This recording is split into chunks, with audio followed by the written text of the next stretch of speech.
Breaking news చూస్తున్నాం. ఏలూరు జిల్లా ఉంగుటూరు నియోజకవర్గంలో బరి తెగించిన జనసేన పార్టీ నేతలు బర్త్డే పార్టీలో మందేసి చిందేస్తూ యువతులతో నగ్న నృత్యాలకు తెగబడిన వ్యవహారం ఆలస్యంగా వెలుగు చూసిన వైనం.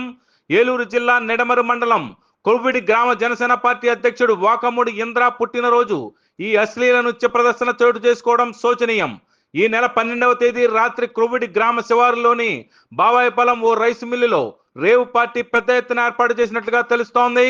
ఈ రేవు పార్టీకి ఇతర ప్రాంతాలకు చెందిన పలువురు యువతులను తీసుకొచ్చి అశ్లీల నృత్యాలు వేయించిన నిర్వాహకులు జనసేన అధినేత డిప్యూటీ సీఎం పవన్ కళ్యాణ్ కు రాజకీయంగా మచ్చ తెచ్చే విధంగా అక్కడి స్థానిక జనసేన నాయకుడు రేవు పార్టీ పెట్టడం పలు విమర్శలకు తావిస్తోంది.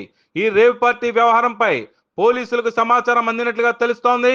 రేవు పార్టీలో యువకులు ఫుల్లుగా మద్యం తాగి యువతులతో అసభ్యకరంగా చిందులు వేసిన దృశ్యాలు సామాజిక మాధ్యమాల్లో వైరల్ గా మారాయి.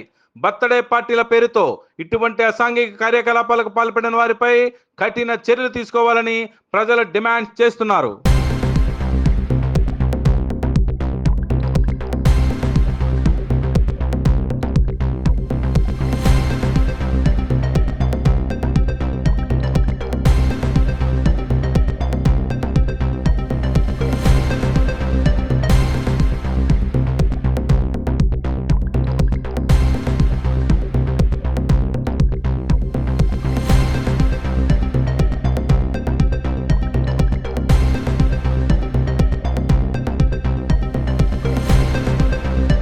బ్రేకింగ్ న్యూస్ చూస్తున్నాం. ఏలూరు జిల్లా ఉంగుటూరు నియోజకవర్గంలో బరి తెగించిన జనసేన పార్టీ నేతలు బర్త్డే పార్టీలో మందేసి చిందేస్తూ యువతులతో నగ్న నృత్యాలకు తెగబడిన వ్యవహారం ఆలస్యంగా వెలుగు చూసిన వైనం.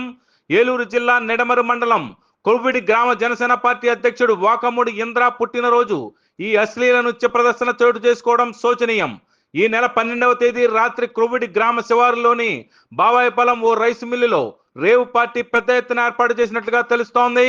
ఈ రేవు పార్టీకి ఇతర ప్రాంతాలకు చెందిన పలువురు యువతులను తీసుకొచ్చి అశ్లీల నృత్యాలు వేయించిన నిర్వాహకులు జనసేన అధినేత డిప్యూటీ సీఎం పవన్ కళ్యాణ్ కు రాజకీయంగా మచ్చ తెచ్చే విధంగా అక్కడి స్థానిక జనసేన నాయకుడు రేవు పార్టీ పెట్టడం పలు విమర్శలకు తావిస్తోంది. ఈ రేవు పార్టీ వ్యవహారంపై పోలీసులకు సమాచారం అందినట్లుగా తెలుస్తోంది. రేవు పార్టీలో యువకులు ఫుల్లుగా మద్యం తాగి యువతులతో అసభ్యకరంగా చిందులు వేసిన దృశ్యాలు సామాజిక మాధ్యమాల్లో వైరల్ గా మారాయి. బర్త్డే పార్టీల పేరుతో ఇటువంటి అసాంఘిక కార్యకలాపాలకు పాల్పడిన వారిపై కఠిన చర్యలు తీసుకోవాలని ప్రజలు డిమాండ్ చేస్తున్నారు.